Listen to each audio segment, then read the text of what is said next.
Back. আপনাদের সবাইকে স্বাগত জানাচ্ছি আমি রাসেল। আশা করছি আপনারা সবাই ভালো আছেন, ভালোর দলে আছেন। Happy new year. নতুন একটা বছর পেলাম আমরা। এই বছরটি আমাদের স্বপ্ন পূরণের, প্রত্যাশা পূরণের বছর। 2025-এ আমরা স্বপ্নগুলোকে পূরণ করতে চাই। 2024-এ আমরা অনেক স্বপ্ন দেখেছি, সেই স্বপ্নগুলো সফল করার সময় এখন। 2025-এ একদম প্রথম যে এপিসোডটি আপনারা শুনছেন, সেই এপিসোডে আমি একটা চমৎকার ঘটনা শোনাতে চাই আপনাদেরকে। এই ঘটনাটি পাঠিয়েছেন সাবিত আলম, এবং আমি চাইছিলাম যে বছরের শুরুতেই একটা দারুণ কিছু আপনাদের উপহার দিতে। আর সেই জন্যই আমি সাবিত আলমের ঘটনায় উপস্থাপন করছি আপনাদের সামনে। আশা করছি আজকের এই এপিসোডের এই ঘটনাটা আপনাদের ভালো লাগবে এবং পরের ঘটনাগুলো আপনাদের ভালো লাগবে আশা করি। চলুন তাহলে শুরু করা যাক। আসসালামু আলাইকুম রাসেল ভাই ও প্রিয় শ্রোতা বন্ধুরা, কেমন আছেন আপনারা? আশা করি আল্লাহর রহমতে আপনারা সবাই খুব ভালো আছেন ও সুস্থ আছেন। আমিও ভালো আছি আলহামদুলিল্লাহ। আমি আপনাদের সবার পছন্দের শো ভূত.com-এর মডারেটর এবং একনিষ্ঠ ভক্ত মোহাম্মদ সাবিত আলম, লিখছি ময়মনসিংহ বিভাগ থেকে। আজ আমি আপনাদের মাঝে আবারও হাজির হয়েছি নতুন একটি ঘটনা নিয়ে। আজকের ঘটনাটি এসেছে আমার বন্ধু ইকরার মাধ্যমে। ইকরার আম্মু অসুস্থ থাকায় গত জানুয়ারি মাসে ইকরা ও তার পরিবার ইকরার আম্মুকে নিয়ে ভারতের উদ্দেশ্যে যাত্রা করে চিকিৎসা করানোর উদ্দেশ্যে। চিকিৎসা করতে যাওয়ার কিছুদিন পরে ইকরা তার খালাতো ভাইয়ের সাথে কলকাতার কোনো এক জায়গায় ঘুরতে যাবে বলে মনস্থির করে। একদিন কলকাতা শহরে এক রাতে ইকরা তার খালাতো ভাইয়ের সাথে একটি মসজিদ থেকে নামাজ পড়ে ফিরছিল। বাসায় ফেরার আগে চায়ের দোকানে বসে ইকরা ও ইকরার খালাতো ভাই হুজুরের সাথে তার মায়ের অসুস্থতার ব্যাপার নিয়ে কথা বলছিল। এমন সময় মোটামুটি প্রবীণ এক ব্যক্তি ইকরাকে দেখে বললেন, বেটা, তোর মায়ের কোনো সমস্যা নেই, মানে শয়তানি কিছু নেই, সুস্থ হয়ে যাবেন উনি, চিন্তা করিস না। ইকরা একটু অবাক হল এবং সে ব্যক্তিকে তার পরিচয় জিজ্ঞেস করল। লোকটা কথায় কথায় নিজের জীবনের দুর্বিষহ এক কাহিনী ইকরার সাথে শেয়ার করে। ইকরা আমাকে জানায় যে কলকাতায় আমাদের ভূত.com-এর অনেক ফ্যানই নাকি রয়েছেন। যাই হোক, এরপর ইকরা আমাকে বলে যে সেই ব্যক্তির সাথে তার পরিচয়ের পরদিন সন্ধ্যায় মসজিদে যাবার পর সেই ব্যক্তির সাথে একজন মধ্যবয়স্ক ভদ্রলোক উপস্থিত ছিলেন। ইকরা, ইকরার খালাতো ভাই ও সেই দুইজন ব্যক্তি মসজিদের কোনায় বসে কথা বলার সময় সেই ব্যক্তি ইকরাকে তার জীবনের একটি ঘটনা শোনানোর পর ইকরা ওনাদের ভূত.com-এ শেয়ার করার কথা জানায় এবং এও জানায় যে আমি ভূত.com-এ ঘটনা শেয়ার করে থাকি। এরপর ওনারা বলেন যে ওনারাও নাকি ভূত.com শোনেন এবং আমাকেও চেনেন। এরপর সেই ব্যক্তি আমাকে উদ্দেশ্য করে ইকরার কাছে ঘটনাটি জানানোর পর ইকরা আমাকে সেই ঘটনাটি বাংলাদেশে ফিরে শেয়ার করে। সেই প্রবীণ ব্যক্তির ঘটনা আমি ওনার ভাষাতেই আপনাদের সামনে উপস্থাপন করছি এবং অনিচ্ছাকৃত ভুল ত্রুটির জন্য রাসেল ভাই ও আপনাদের নিকট ক্ষমা প্রার্থনা করছি। বলছেন আলিফ সাহেব।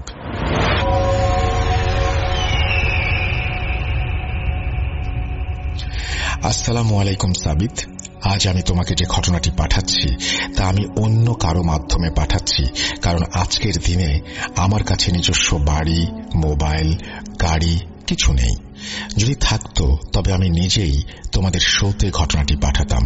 অথচ এমন এক সময় ছিল আমি কোটিপতি ছিলাম, যখন অনেকে লাখপতিও ছিল না। কিন্তু একজন কোটিপতি মানুষ কেন এমন ফকির বনে গেল, কেন এখন এমন দুর্বিষহ জীবনযাপন করছে, সেটা তুমি শীঘ্রই বুঝতে পারবে। আমার নাম আলিফ আহমেদ। আমি ভারতবর্ষের এদিকে ওদিকে ঘুরে বেড়াই। আমার কোনো বাড়ি ঘর নেই। ছোট বয়স থেকেই আমার উপর আল্লাহ তাআলার অনেক রহমত ও সুনজর বিদ্যমান ছিল। আল্লাহ আমাকে একটি ধনী এবং খানদানি পরিবারের সন্তান হিসেবে এই পৃথিবীতে পাঠিয়েছিলেন। শুধু ধনী নয়, আল্লাহ আমাকে অনেক সুদর্শনও বানিয়েছিলেন। অমায়িক বাবা মা, ভাই বোন, ভালো চেহারা, ভালো ভাগ্য, টাকা, সম্মান, আল্লাহ যেন এই সব কিছু আমাকে দিয়ে পরিপূর্ণ করে রেখেছিলেন। ভাই, আমি কিন্তু নিজের প্রশংসা করার জন্য একেবারে এসব বলছি না, বরং আমি আমার জীবনের সত্যিটাই তুলে ধরছি। এসব কিছুর সাথে সাথে আল্লাহ আমাকে খুব বুদ্ধিমানও বানিয়েছিলেন। আমাদের পরিবারের অঢেল ধন সম্পদ থাকার পরও আমার ভেতরে একটা তাড়না ছিল যেন এই সম্পদ আমি কিভাবে দ্বিগুণ বা তিনগুণ করতে পারি। এই কারণেই আমি মাত্র 15 বছর বয়সে ব্যবসায় জড়িয়ে পড়েছিলাম। আমার আজও মনে পড়ে সেটি ছিল 1996 সাল। মাত্র 15 বছর বয়সেই আমি একটি বড় জুয়েলারি প্রতিষ্ঠান স্থাপন করেছিলাম। এখন নিশ্চয়ই আপনারা ভাবছেন এত ছোট একটা ছেলে কিভাবে একটি জুয়েলারির ব্যবসা করতে পারে, বা এত টাকাই বা সে কোত্থেকে পেল। ওই যে বলেছিলাম, আমার পরিবারের আর্থিক অবস্থা খুবই ভালো ছিল, আর 15 বছরের বাচ্চারা যখন তাদের বাবা মার কাছে আবদার করত, আমি তখন আমার আব্বুর সাথে ব্যবসা নিয়ে আলোচনা করতাম, নানান যুক্তি তর্ক উপস্থাপন করতাম। আমার আব্বু বলতেন আমি নাকি আমার বয়সের থেকেও 5 বছর এগিয়েছিলাম। আমার এখনো মনে আছে যে আমি এই কাজটা মাত্র 5 লাখ টাকায় শুরু করেছিলাম, যার মেইন ইনভেস্টর ও ফান্ডিং করেছিলেন আমার বাবাই। আমার বড় ভাই মনির আমাকে বলতেন, আমাদের তো অনেক আছে ভাই, তুমি পারিবারিক ব্যবসায় বসো, এভাবে তোমার আলাদা কাজ করে কি দরকার। কিন্তু আমি তো আমার ভাইয়ের কথা শোনার লোক ছিলাম না, এবং পারিবারিক ব্যবসায় বসার মতো মানসিকতা আমার ছিল না। অবশেষে আমার জেদের সামনে উনিও হার মানলেন। আমি যেই কাজ 5 লাখ টাকা দিয়ে শুরু করেছিলাম, সেই কাজই এত উন্নতির দিকে যাচ্ছিল যে মাত্র 3 বছরের মধ্যে 5 লাখ টাকা 50 লাখ টাকায় পৌঁছে গিয়েছিল। আমি আমার বাবার থেকে নেওয়া টাকাটাও ব্যবসায়ের রীতি অনুযায়ী ইন্টারেস্ট সহ ফেরত দিতে সক্ষম হই। তখন বাসায় সবাই আমার প্রশংসায় পঞ্চমুখ। ওনারা বলতেন, দেখো কেমন স্মার্ট আমাদের ছেলে, ব্যবসায় কতটা দক্ষ। আসলেই ভাই, 50 লাখ তখনকার সময় অনেক বিশাল অঙ্ক ছিল। আমার পা যেন তখন আর মাটিতে ছিলই না। আমি যেন আসমানে নতুন এক উড়ান উঠতে যাচ্ছিলাম। জীবনে প্রথম ব্যবসা, তাও আবার এত ছোট বয়সে, এবং আল্লাহ আমাকে এতটাই তৌফিক দিয়েছিলেন যে আমি আরো উৎসাহী হয়ে উঠলাম, এবং আমি ভাবলাম এই কাজটাকে আরো বড় করতে হবে। তাই আমি বিদেশ থেকে প্রচুর দামি পাথর আমদানি করতে শুরু করলাম। আল্লাহ সেখানেও আমাকে অনেক সাহায্য করেছেন এবং আমাকে সঠিক পথ প্রদর্শন করেছেন, আলহামদুলিল্লাহ। আর এরপর মাত্র 4 বছরের মধ্যে আমি প্রায় 7 কোটি টাকার মালিক বনে গিয়েছিলাম। আমি যেই সময়ের কথা বলছি সেই সময়ে দেশে কোটিপতির সংখ্যা খুব একটা ছিল না, এমনকি লাখপতি হওয়াও একটা বিশাল ব্যাপার ছিল। কিন্তু সেই সময় আমি মাত্র 22 বছর বয়সে তা অর্জন করেছিলাম আল্লাহর রহমত ও আমার পরিশ্রমের মাধ্যমে। আমার জীবনযাপন ছিল খুবই হাইফাই। নতুন গাড়ি নিয়ে যেখানে ইচ্ছা যেতাম, বিত্তবান মানুষদের সাথে ওঠা বসা করতাম। আমার মনে হতো আমি জন্ম নিয়েছি খানদানি একটি পরিবারে, আর আমার পরিবার ভারতের সবচেয়ে ধনী পরিবারগুলোর মধ্যে অবস্থান করবে। আমার বাড়িতেও মা বাবা আর ভাইরা আমার প্রশংসা করতেন। তারা বলতেন, সত্যি তুমি তোমার পরিশ্রম আর বুদ্ধিমত্তা দিয়ে এত ছোট বয়সে কি অসাধারণ কিছু করেছ। সে যাই হোক, আল্লাহর অনেক রহমত, অঢেল ধন সম্পদ থাকার পরেও আমি কখনোই অহংকারী ছিলাম না, আর আমার আশেপাশের মানুষরাও আমার এই সাদাসিধে স্বভাব দেখে মুগ্ধ হতো। এবার আসি সেই অধ্যায়ে যেখানে আমার জীবনে পতনের মূল সূত্রপাত হয়েছিল। আমার সকল ভাই ও বোনদের বিয়ে শাদী ধুমধাম করেই হয়ে গেছে। তখন আমি একমাত্র অবিবাহিত ব্যক্তি যে কিনা তখন একাই থাকতাম। যেহেতু সব ভাই বোনদের বিয়ে হয়ে গিয়েছিল, সেহেতু আমার বিয়ে নিয়েও আমার আব্বু আম্মু ভাবনা শুরু করে দিলেন। পরিবারের সকল সন্তানদের বিবাহ ইতোমধ্যে সম্পন্ন হবার ফলে আমার উপর বিয়ের চাপটা অনেক বেড়ে গিয়েছিল। আমার মা জিজ্ঞেস করতেন, যদি তোমার কাউকে পছন্দ হয় তাহলে বলো। যদিও বিষয়টা একটু লজ্জার ছিল, তবু আমি আম্মুকে বলতাম, যেখানে আপনার ভালো লাগবে সেখানেই আমার বিয়ে ঠিক করে দিবেন। অবশেষে অনেক খোঁজার পর আম্মু আমার জন্য একটা সম্পর্ক পেয়ে গেলেন। যে পরিবারের মেয়ে আমার আম্মু আমার জন্য দেখেছিলেন, সেই পরিবারটি খুব বেশি ধনী ছিল না, কিন্তু তারা আচার ব্যবহারে শালীনতায় অনেক সমৃদ্ধ ছিল, যা আম্মুর নজর কেড়েছিল। পরিবারটি খুব বেশি ধনী ছিল না বললে আসলে ভুলই হবে। আসলে তাদের সত্যি বলতে তেমন কিছু ছিল না, বরং ওনারা খুব অভাবেই দিন কাটাচ্ছিলেন। হয়তো আম্মু এই কারণেই তাদের পছন্দ করেছিলেন। আমার আশেপাশের মানুষ, পাড়া প্রতিবেশী, এমনকি আমার দাদা দাদিও আমার আম্মুকে বলতে লাগলেন, সম্পর্ক অবশ্যই নিজের মতো পরিবারের সাথে করতে হয়, এভাবে এরকম একটা পরিবারে কেন যাচ্ছ তুমি? কিন্তু আম্মুর কথা, আমাদের কাছে শালীনতা ও আচার আচরণ বেশি গুরুত্বপূর্ণ। টাকা পয়সার তো আমাদের দরকার নেই, আল্লাহর দয়া অনেক আছে, আলহামদুলিল্লাহ। আম্মুর কথা মতো আমার বিয়ের দিন চলে এলো। আমার কাছে সেই সময়ে সবচেয়ে দামি গাড়িগুলো ছিল, কারণ ছোট থেকেই বড় বড় গাড়ির প্রতি আমার প্রচন্ড ঝোঁক ছিল। যখন আমি 6টা গাড়ি নিয়ে সেখানে পৌঁছালাম, তখন লোকজন আমার গাড়িগুলো দেখে অবাক হয়ে গিয়েছিল। বিয়ের অনুষ্ঠানে থাকা প্রতিটি মানুষ ওই মেয়েটির ভাগ্য নিয়ে মন্তব্য করছিলেন যে মেয়েটা আমার মতো একজন ধনী স্বামী পেতে চলেছে। তবে আমি নিজেও অনুভব করেছিলাম যে আম্মুকে আমার জন্য অন্তত আরেকটু ভালো জায়গায় সম্পর্ক করা উচিত ছিল। কিন্তু সে সময়টা এমনই ছিল যে বাচ্চারা খুব একটা কথা বলতো না, বিশেষ করে বিয়ের ব্যাপারে, আর মা বাবার প্রতিটি নির্দেশ মাথা নত করে শুনত। এতক্ষণ আমি নিজের ও নিজের পরিবারের যে বর্ণনাগুলো দিলাম, সেগুলো শুনে হয়তো আপনারা অনেকেই বিরক্ত হচ্ছেন, কিন্তু আমি সত্যি বলছি, পরবর্তী অধ্যায় শোনার জন্য এসব বলা সত্যি জরুরি। তবুও আমি এত কিছু বলার জন্য ক্ষমা চেয়ে নিচ্ছি। আমার বিয়েটা হয়ে গেল সেদিন, কিন্তু বিয়ের পর বুঝলাম যাদেরকে আমার মা খুব ভালো মনের মানুষ বলে মনে করেছিলেন, আসলে তারা মোটেও তেমন ভালো মানুষ ছিলেন না, বরং ওনারা ছিলেন এক জাদুকরীর পরিবার। আপনারা নিশ্চয়ই ভাবছেন ওনারা যে জাদুকরীর পরিবার সেটা আমি কিভাবে জানলাম। আসলে ঘটনা হলো যে বিয়ে পড়ানোর পর আমি আমার স্ত্রীকে আমার হাতে পড়া রিস্টওয়াচ দিয়ে বললাম, এই ঘড়িটা তোমার ব্যাগে রেখে দাও, আমি বাড়ি গিয়ে নেব। এরপর থেকে সেদিন সেই ঘড়িটি আমার স্ত্রীর কাছেই ছিল। যখন আমরা বাড়িতে ফিরলাম, তখন আমার স্ত্রী কাপড় বদলাতে ওয়াশরুমে গেল।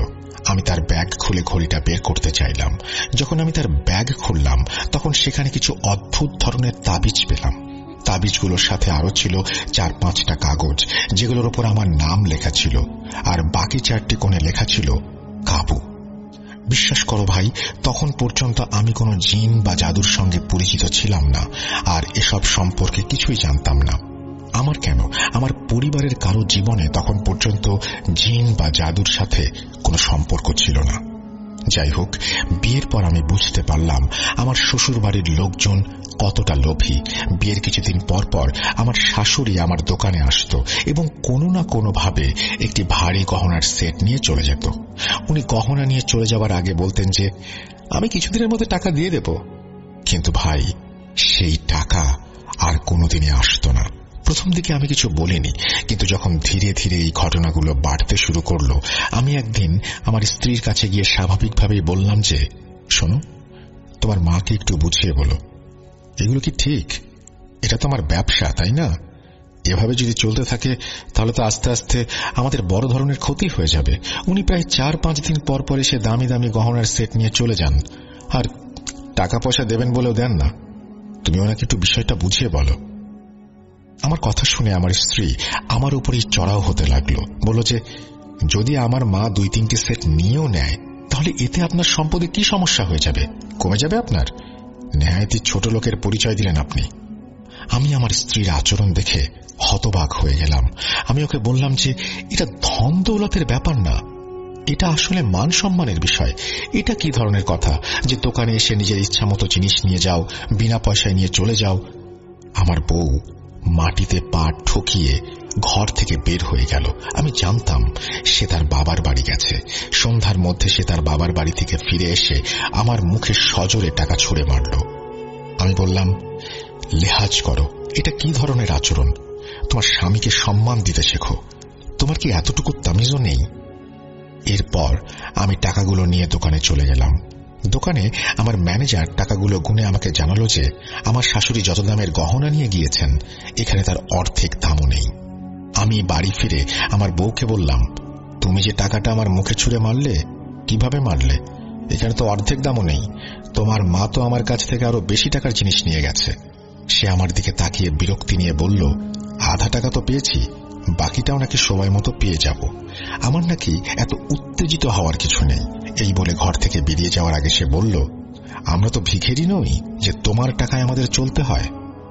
আমার বউয়ের এরকম কথায় আমি খুব বিরক্ত হচ্ছিলাম, কারণ একে তো এভাবে জিনিস নিয়ে যাচ্ছে, টাকা দিচ্ছে না, তার উপর আবার বড় বড় কথা বলছে। যদি ওনারা সরাসরি আমার কাছে টাকা চাইতো বা গহনা চাইতো আমি অবশ্যই দিতে রাজি হতাম, কিন্তু যেভাবে আমার সাথে প্রতারণা হচ্ছে তাতে আমি খুবই সমস্যায় পড়ে গেছি। কিছুদিন পার হলো, আমার স্ত্রী তার বাবার বাড়ি থেকে ফিরে এলো। তার হাতে লাড্ডুর একটা ডিব্বা ছিল। লাড্ডুর ডিব্বা আমার দিকে এগিয়ে দিয়ে সে বলল, আম্মি তোমার জন্য পাঠিয়েছে, আমার ছোট বোনের বিয়ে ঠিক হয়ে গেছে। আমি তাকে বললাম, মাশাআল্লাহ, তোমাদেরকে অনেক অনেক অভিনন্দন, শুভেচ্ছা। এরপর তার আম্মুকেও আমার পক্ষ থেকে শুভেচ্ছা দিতে বললাম এবং জানিয়ে দিলাম যে আমি যদি সময় পাই তাহলে তাদের বাড়িতে যাব এবং আমার শাশুড়িকে নিজে অভিনন্দন জানিয়ে আসব। আমি ছোট থেকেই মিষ্টি খুবই পছন্দ করতাম।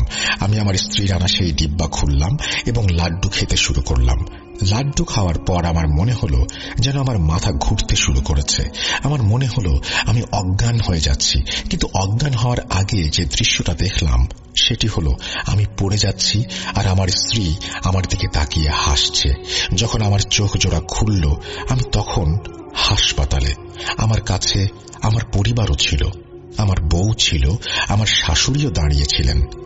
আমি উঠে সবার প্রথমে আমার বউকে জিজ্ঞেস করলাম, তুমি লাড্ডুতে কি মিশিয়েছিলে? একদম হঠাৎ করেই আমার বউ আর শাশুড়ি অস্থির হয়ে গেল। আমার শাশুড়ি বললেন, বাবা, আমরা তো কিছু মিশাইনি। আমি ওনার থেকে মুখ ফিরিয়ে নিয়ে আমার বড় ভাই মনিরকে বললাম, ওই লাড্ডু খাওয়ার পর আমার শরীর খারাপ হয়ে গেছে। আমার পরিবার অবাক হয়ে আমাকে জিজ্ঞেস করল, কোন লাড্ডু? আমি বললাম, আমার বউ তার বোনের বিয়ের খবর জানানোর জন্য যে লাড্ডু নিয়ে এসেছিল সেই লাড্ডু। আমার কথা শুনে আমার বউ আর শাশুড়িকে অনেক বেশি চিন্তিত লাগছিল। আমার শাশুড়ি বলছিলেন, কি বলছো বাবা, আমরা তো খুশিতে লাড্ডু পাঠিয়েছিলাম, তো এতে কি কিছু মেশাতে হবে? তোমরা ডাক্তারের কাছে জিজ্ঞেস করো তাহলে আমরা লাড্ডুতে কিছু মিশিয়েছি কিনা, ওরাই বলবেন। আমার ভাই ডাক্তারের কাছে গেলেন। যখন তারা ডাক্তারের কাছে এই ব্যাপারে জিজ্ঞেস করলেন যে আমাকে বিষ বা অন্য কিছু দেয়া হয়েছে কিনা, ডাক্তার উত্তরে বললেন, না, এমন কিছু নয়, শুধু তার ব্লাড প্রেশারটা লো হয়ে গিয়েছিল, এই কারণে অজ্ঞান হয়ে গিয়েছেন। এখন ডাক্তারও এই ব্যাপারে নিশ্চিত করেছিলেন যে কোনো বিষ জাতীয় কিছু দেয়া হয়নি। ডাক্তার তো নিজের জায়গা থেকে সঠিক কথাই বলেছিলেন, কারণ বিষ নয়, বরং আমার উপরে জাদু করা হয়েছিল, যা মেডিকেল রিপোর্টে ধরা পড়া অসম্ভব। এরপর দিন দিন আমার শরীর খুবই ভারী হয়ে যেতে লাগলো। আমি দোকানেও প্রতিদিন যেতে পারতাম না। আমার দোকানের ম্যানেজার প্রতিদিন এসে বলতো, ভাইজান, আপনার শাশুড়ি এসেছিলেন, দুটো সেট নিয়ে গেছেন। ম্যানেজারের কথাগুলো আমি শুনতাম, কিন্তু আমি জানি না কেন কিছুই বলতে পারতাম না, একেবারে চুপ হয়ে যেতাম। না স্ত্রীকে কিছু জিজ্ঞেস করতাম, না ম্যানেজারকে কিছু বলতাম, শুধু এটুকুই বলতাম, নিয়ে গেছে যাক, পরে আসলে আবার দিয়ে দিও। আমার মনে আছে ওই ম্যানেজার আমার দিকে অদ্ভুত চোখে তাকিয়ে দেখত আর মনে মনে বলতো, তোর মাথা ঠিক আছে তো ভাই, টাকা মনে হয় তোর কাছে ধরে। আমি প্রায়ই আমার শ্বশুর বাড়ি যেতাম, কিন্তু শ্বশুর বাড়িতে আমি কেন যেতাম সেটা আমি জানি না। মনে হচ্ছিল আমি যেন একটা রোবট হয়ে গেছি, শুধু ঘরে পড়ে থাকি আর ছাদের দিকে তাকিয়ে থাকি, আর সময় পেলেই শ্বশুর বাড়ি চলে যাই। সারাদিন সেখানেই থাকতে আমার ভালো লাগতো। আমার চেহারা আর জীবনযাত্রা দেখে আমার ভাইরাও চিন্তিত হয়ে পড়েছিলেন। মা আমাকে বুঝিয়ে সুঝিয়ে বলতেন, বাবা, তোমার কি হয়েছে, নিজেকে সামলাও, দেখো তো ফাটা কাপড় পরে ঘুরছো। আমি শুধু শুনতাম, কিন্তু আমি তাদের প্রশ্নের কোনো উত্তর দিতে পারছিলাম না। এভাবে জীবন চলে যাচ্ছিল, আর আমার বিয়েরও 2 বছর হয়ে গেছে। আল্লাহর রহমতে আমার টুইন বাচ্চা জন্ম নিয়েছে। আমি তাদের জন্য পাগল ছিলাম। নিজের যে কোনো কিছুর থেকে তাদের 2 বোনকে আমি সব থেকে বেশি ভালোবাসি। কিন্তু আমার স্ত্রী সন্তান প্রাপ্তিতে একদমই খুশি না। তার আচরণ দেখে মনে হতো সে বাচ্চা চায়নি কোনোদিন। বাচ্চা হওয়ার পর সে প্রায় 2 মাস করে নিজের বাপের বাড়িতে চলে যেতে শুরু করে এবং বাচ্চাদের নিয়েই সেখানে যায়। সে জানত আমি আমার বাচ্চাদের কতটা ভালোবাসি, তাদের ছাড়া আমি একদিনও থাকতে পারবো না। কিন্তু সে জেনেও আমাকে বিরক্ত করার জন্য মায়ের বাড়িতে বসে থাকত। যদিও আমার শাশুড়ির আমার দোকান থেকে গহনা কিনে নিয়ে যাওয়ার ব্যাপারটা এখনো চলছিল। একদিন আমি খবর পেলাম আমার দোকানের এক কারিগর দোকান থেকে 1 লাখ টাকার গহনা নিয়ে পালিয়ে গেছে। এই কারিগরটি সেই ছিল যে প্রতিদিন আমার ম্যানেজারকে হিসাব দিত। আমার দোকানের স্টাফদের আমি এমনভাবেই বলে রেখেছিলাম যে আমি না থাকলে পুরো দোকানটা তাদের হাতেই থাকত।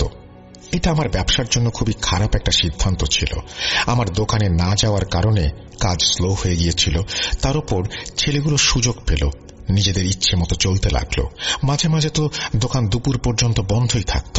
এখন আবার ওই কর্মচারী চুরি করে পালিয়ে গেছে। চুরির পর আমার পরিবার আমাকে বুঝিয়ে বলল, আলিফ, তুই দোকানে যা, একটু সময় দে। তোর বিয়ে হয়ে গেছে, কিন্তু তুই কেন এমন হয়ে গেছিস বুঝতে পারছি না। তাদের কথায় আমি দোকানে যাওয়া আবার শুরু করলাম, কিন্তু 1-2 ঘন্টার বেশি বসে থাকতে পারছিলাম না। এত বেশি জটিলতা হচ্ছিল, নানা চিন্তা আসতে লাগলো মনে। কখনো মন খারাপের চিন্তা, কখনো কারিগরদের ধোঁকা দিয়ে, কখনো এদের নিয়ে, আর কখনো ওদের নিয়ে। আমার মনে হতো আমি দোকান থেকে উঠে পালিয়ে যাই। যখন শ্বশুর বাড়ি যেতাম তখন বাচ্চাদের সাথে দেখা করতে গেলে সেখানে স্ত্রীর আচরণ খুব খারাপ থাকতো আমার সাথে। আমি ডিপ্রেশনের শিকার হতে শুরু করেছিলাম।